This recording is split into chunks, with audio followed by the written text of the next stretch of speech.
Assalamualaikum warahmatullahi wabarakatuh. Nama saya Nuryani, kelas A22 dengan NIM 228113166. Saya akan menjawab 5 pertanyaan dari ujian akhir semester mata kuliah Tafsir Ilmu Tafsir. Soal pertama, jelaskan pengertian ilmu tafsir dan bedakan secara tegas dengan tafsir. Mengapa penguasaan ilmu tafsir menjadi syarat utama bagi seorang mufasir? Saya akan menjawab pertanyaan yang pertama. Ilmu tafsir adalah ilmu yang membahas kaidah dan metode untuk memahami makna Al-Quran. Tafsir adalah penjelasan dari hasil pemahaman terhadap ayat Al-Quran, sehingga ilmu tafsir bersifat alat, sedangkan tafsir adalah hasilnya. Penguasaan ilmu tafsir menjadi syarat utama bagi mufasir agar penafsiran tidak menyimpang dari maksud Allah dan terhindar dari kesalahan bahasa serta konteks. Menurut As-Suyuti dan Az-Zakarsi, mufasir wajib menguasai ilmu tafsir dan ilmu pendukungnya agar dapat menafsirkan Al-Quran secara benar dan ilmiah. Selanjutnya, soal yang kedua. Uraikan perbedaan tafsir bil maksur dan tafsir bil rai dari segi sumber, metode, dan berikan masing-masing satu contoh penafsirannya. Baik, saya akan menjawab soal yang kedua. Adapun perbedaan tafsir bil maksur dengan tafsir bil rai, tafsir bil maksur itu bersumber dari Al-Quran, hadis Nabi, pendapat sahabat, dan tabi'in. Metodenya menafsirkan ayat berdasarkan riwayat yang sahih.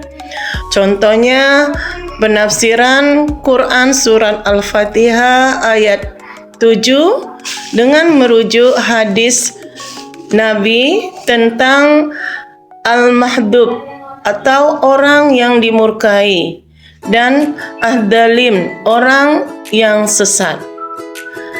Sedangkan tafsir bil rai itu bersumber dari ijtihad, akal mufasir yang didukung ilmu bahasa Arab, usul fikih, dan kaidah tafsir.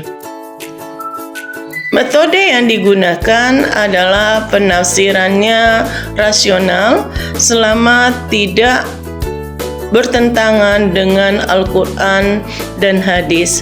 Contohnya, penafsiran Quran surat Al-Baqarah ayat 30 tentang khalifah di bumi dengan pendekatan sosial dan rasional oleh mufasir. Selanjutnya, soal yang nomor 3, yaitu analisis fungsi asbab al-nuzul dalam memahami ayat Al-Quran. Apakah setiap ayat memiliki sebab turun? Jelaskan argumentasi ilmiah dan rujukan ulama. Adapun fungsi asbab al-nuzul, pertama, memperjelas makna ayat atau disebut dengan raf al-isqlal, terutama ayat yang bersifat umum, global, atau kontekstual. Yang kedua, menentukan konteks hukum atau taqyid al-ahkam, seperti pembatasan keumuman lafaz, dan penentuan ilat. Yang ketiga, menjawab kesalahpahaman tafsir dengan mengetahui latar peristiwa turunnya ayat. Apakah setiap ayat memiliki sebab turun? Tidak. Mayoritas ayat turun tanpa sebab. Khusus hanya sebagian ayat yang terkait peristiwa atau pertanyaan tertentu. Adapun argumentasi ilmiah dan rujukan ulama itu adalah Al-Zarkashi. Ini menegaskan bahwa banyak ayat turun tanpa sebab tertentu.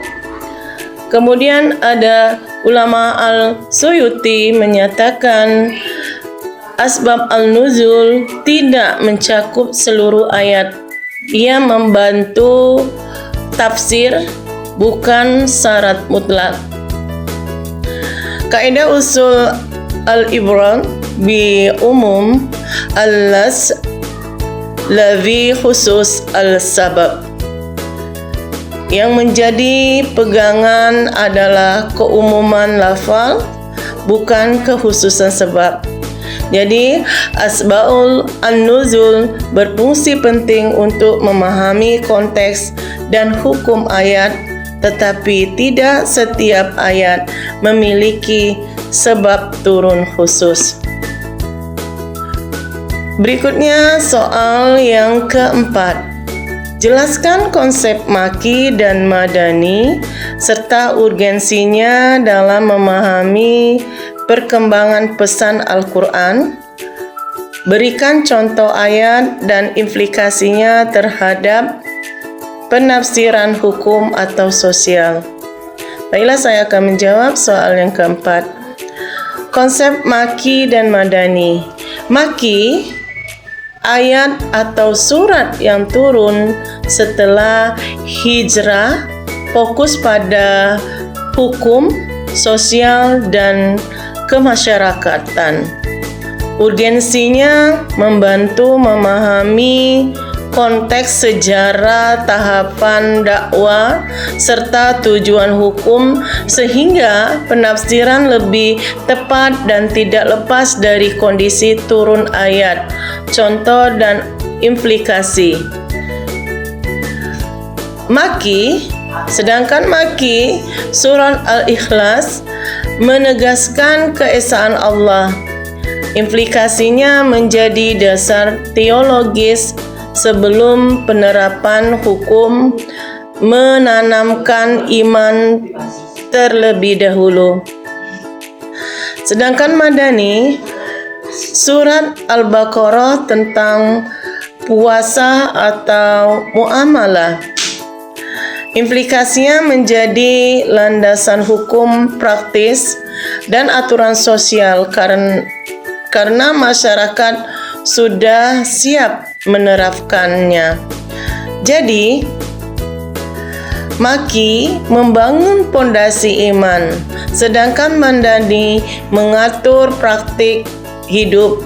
Keduanya penting untuk penafsiran hukum dan sosial yang kontekstual. Selanjutnya soal yang kelima. Menurut pandangan Anda, apa dampak keilmuan dan sosial dari penafsiran Al-Quran tanpa kaidah ilmu tafsir, khususnya di era digital? Jelaskan dengan pendekatan akademik dan contoh kasus. Baiklah, saya akan menjawab pertanyaan soal yang kelima, yaitu soal yang terakhir. Penafsiran Al-Quran tanpa kaidah ilmu tafsir berdampak serius secara keilmuan dan sosial, terutama di era digital. Metodologi seperti penguasaan bahasa Arab, asbab al-nuzul, dan korelasi ayat merusak validasi ilmu tafsir, menimbulkan kesalahan makna, serta mencampur adukkan opini pribadi dengan pesan wahyu. Hal ini melemahkan otoritas keilmuan dan mendorong simplifikasi seajaran Islam yang tidak ilmiah. Secara sosial, di ruang digital penafsiran keliru mudah viral dan memicu jadi radikalnya intoleransi serta konflik antar umat. Algoritma media sosial mempercepat penyebaran tafsir parsial yang emosional tanpa verifikasi akademik.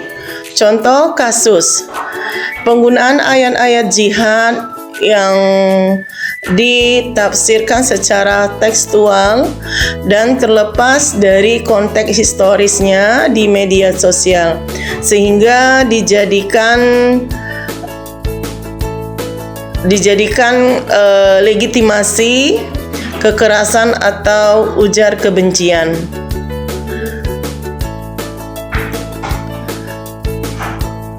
Padahal dalam tafsir klasik ayat tersebut memiliki batas konteks dan etika yang jelas.